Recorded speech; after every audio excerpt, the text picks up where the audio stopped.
Welcome to What's Next in Real Estate Sellers Edition.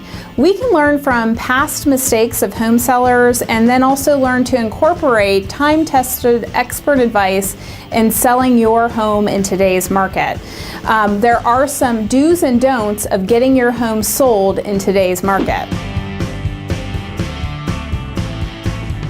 The number one mistake that so many home sellers make is overpricing the home from the beginning. It is proven that the longer your home sits on the market, the more it devalues in sales price. So you want to be sure that you're realistic from the get-go on what that sales price should be. You want to compare recent closings, and you also want to interview several different realtors. They'll all come with CMAs. You want to be sure not to hire the person just based on the highest sales price.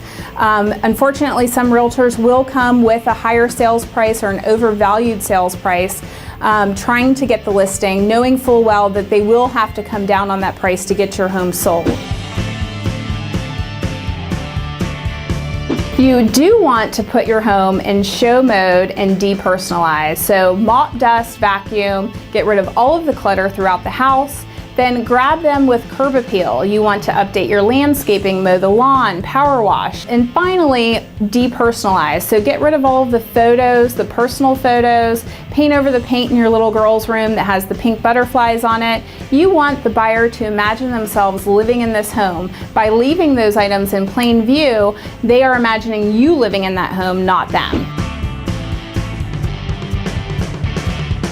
You don't want to aggressively sell any buyer that enters your home. You want to give them their space. It's the same as you going to a car dealership to look at a car. You want to give them their space to make an emotional decision and wait for them to ask you questions.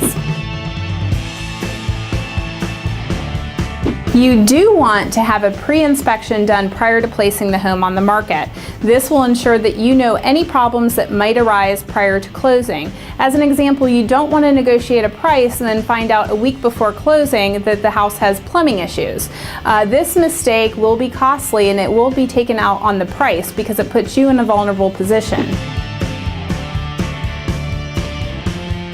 Don't forget to review the marketing plan with your agent. You want to be sure that they're employing several different marketing techniques to get your home sold and that they also have a plan for showing your home.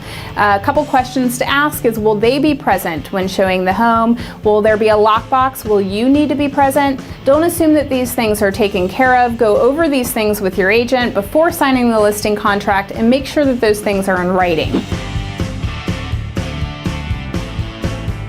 You do want to know all of your rights and responsibilities. You want to carefully go over all of the contracts that you're signing, starting from the listing contract, and then also ask your agent, if you don't know, if zoning laws, deed restrictions, homeowners insurance, if those types of things will affect your transaction. It is always important to be well informed as a buyer or a seller. It will make sure that your transaction will go smoothly into closing. If you want more information, please feel free to visit our site, move around through the site, and find out more information to keep you ahead of the curve. Thanks for joining us today on What's Next in Real Estate.